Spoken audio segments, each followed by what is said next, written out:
السلام علیکم ناظرین، تاریخ ہمیشہ جیتنے والے کے نام پر لکھی جاتی ہے اور اسی طرح تاریخ نے ایک معصوم ملکہ کو ہمیشہ کے لیے گناہگار بنا دیا۔ جب فرانس کی عوام بھوک سے مر رہی تھی تو وہاں کی ملکہ نے کہا تھا روٹی نہیں تو کیک ہی کھا لو، لیکن کیا ناظرین آپ لوگ جانتے ہیں کہ یہ ایک بہت بڑا جھوٹ تھا؟ آئیے آج آپ کو فرانس کی آخری ملکہ میری اینٹونیٹ کی زندگی کا وہ سچ بتاتے ہیں جو آپ کے رونگٹے کھڑے کر دے گا۔ دراصل میری اینٹونیٹ اصل میں فرانس کی ملکہ نہیں تھی بلکہ آسٹریلیا کی شہزادی تھی۔ صرف 14 سال کی معصوم عمر میں سیاسی فائدے کے لیے اس کی شادی فرانس کے ہونے والے بادشاہ لوئی سے کر دی گئی۔ جب ملکہ فرانس کے سب سے بڑے محل ویرسیلیز میں پہنچی تو وہ بالکل اکیلی تھی۔ فرانس کے درباری ملکہ سے بہت زیادہ نفرت کرتے تھے کیونکہ وہ ایک دوسرے ملک سے آئی تھی۔ اپنی اسی تنہائی اور اداسی کو چھپانے کے لیے اس معصوم سی لڑکی نے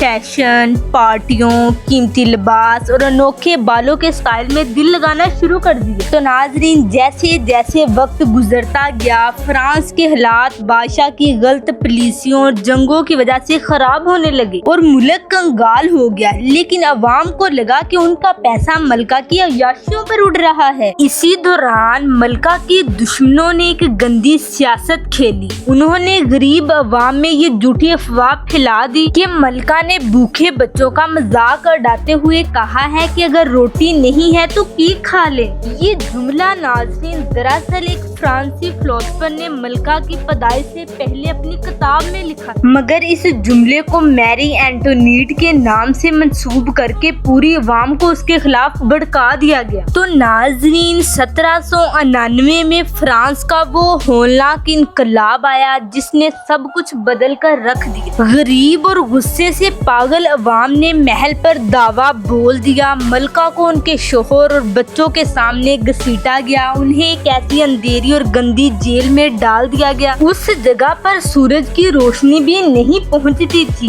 جیل کی سختیوں اور غم کی وجہ سے صرف 37 سال کی عمر میں ملکہ کے سارے بال سفید ہو چکے تھے۔ تو ناظرین پھر آخر کار وہ منحوس دن بھی آ ہی گیا جب انہیں سرعام پھانسی دینے کے لیے لے جایا گیا۔ جب ملکہ تختے پر چڑھ رہی تھی تو غلطی سے ان کا پاؤں جلاد کے پاؤں پر آ گیا۔ اس آخری وقت میں بھی ملکہ نے جلاد سے بڑے پیار سے کہا، مجھے معاف کیجیے گا جناب، میں نے یہ جان بوجھ کر نہیں کیا۔